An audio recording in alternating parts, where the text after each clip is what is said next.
Senator Lindsey Graham says Senator Ben Nelson cut a sleazy deal, but that is not all of what Senator Graham has to say. Senator Graham goes on the record.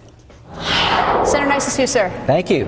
Well, you called for an investigation of the vote that Senator Nelson made. Right. Why and what happened? Well, number one, Senator Nelson, I really like him. We've worked together, but what happened here, I think, is just what's wrong with Washington. It doesn't pass the smell test. You used the sleazy word. Yeah, I think it is. I think it is sleazy in this regard.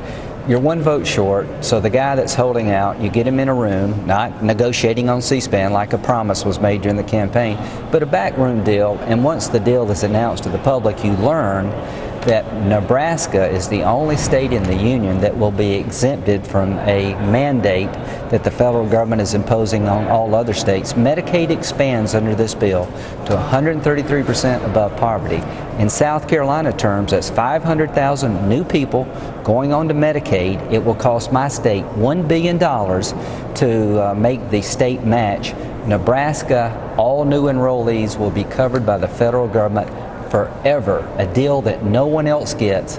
And I think there's a constitutional requirement to have some basic uniformity when it comes to taxation. Every state's tax bill is going to go up because of this mandate, except Nebraska. And I hope Senator Nelson will disavow this deal. And I wish you would vote no. I mean, the people. This is a great deal for the people in Nebraska. The governor of Nebraska doesn't think it's a great deal. Senator Johans, his colleague from Nebraska, took the floor and said that Nebraskans don't want this. This is not the way we want to be seen by our fellow citizens.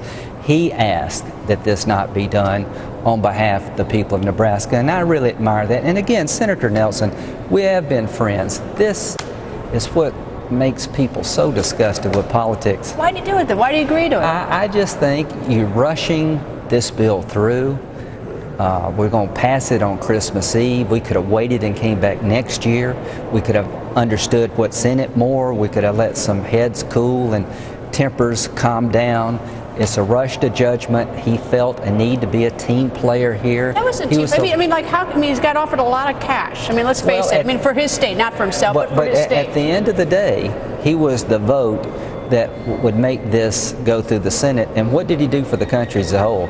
He increased everybody else's obligations under Medicaid. He legitimized $470 billion cuts in Medicare that will hurt Medicare patients throughout the country. And he legitimized $518 billion in new taxes. So this is not a good deal for Nebraska. All right, so who's grumbling? I imagine Republican senators are grumbling. How about, do you hear any grumbling from the Democratic senators that he got the sweetheart? Well, my Attorney General is grumbling because he feels like he needs to speak out and say that what was done for Nebraska at South Carolina's expense should not stand.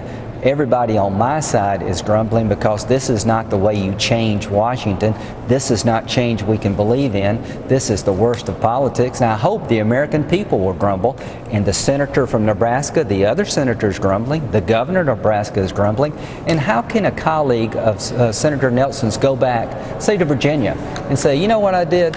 I increased the cost for Virginians under the Medicaid program, but I gave a pass to Nebraska because we needed to pass the bill. All right, well, let's take some other examples then. There's $100 million that may end up in the state of Connecticut. Right, for a hospital. For a hospital for Senator Chris Dodd, who's in trouble at home politically. Sure. That $100 million, I imagine you've got some hospitals in South Carolina you could have used it for?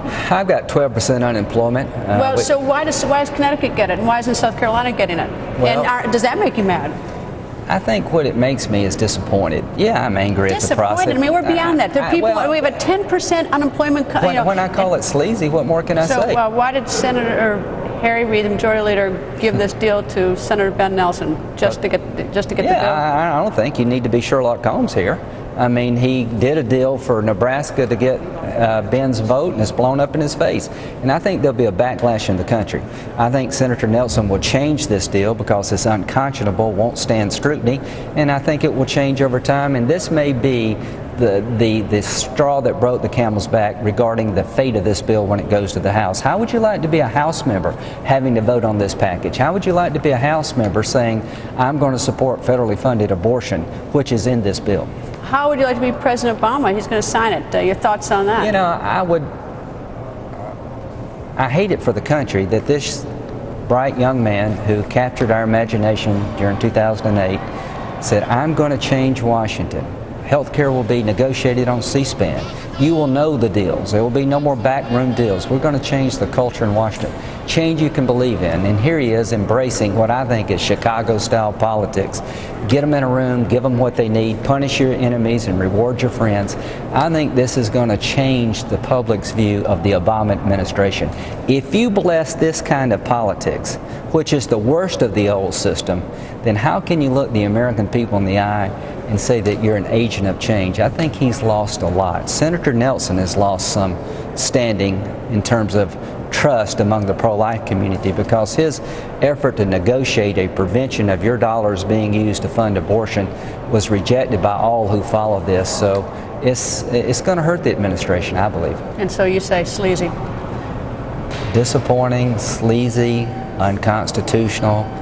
Everything you hate about Washington has come together at one moment in time, 2 days before Christmas, and I hope there's a backlash. If you think the Tea Party folks are mad now, wait till this becomes law. Senator, thanks, sir. Thank you.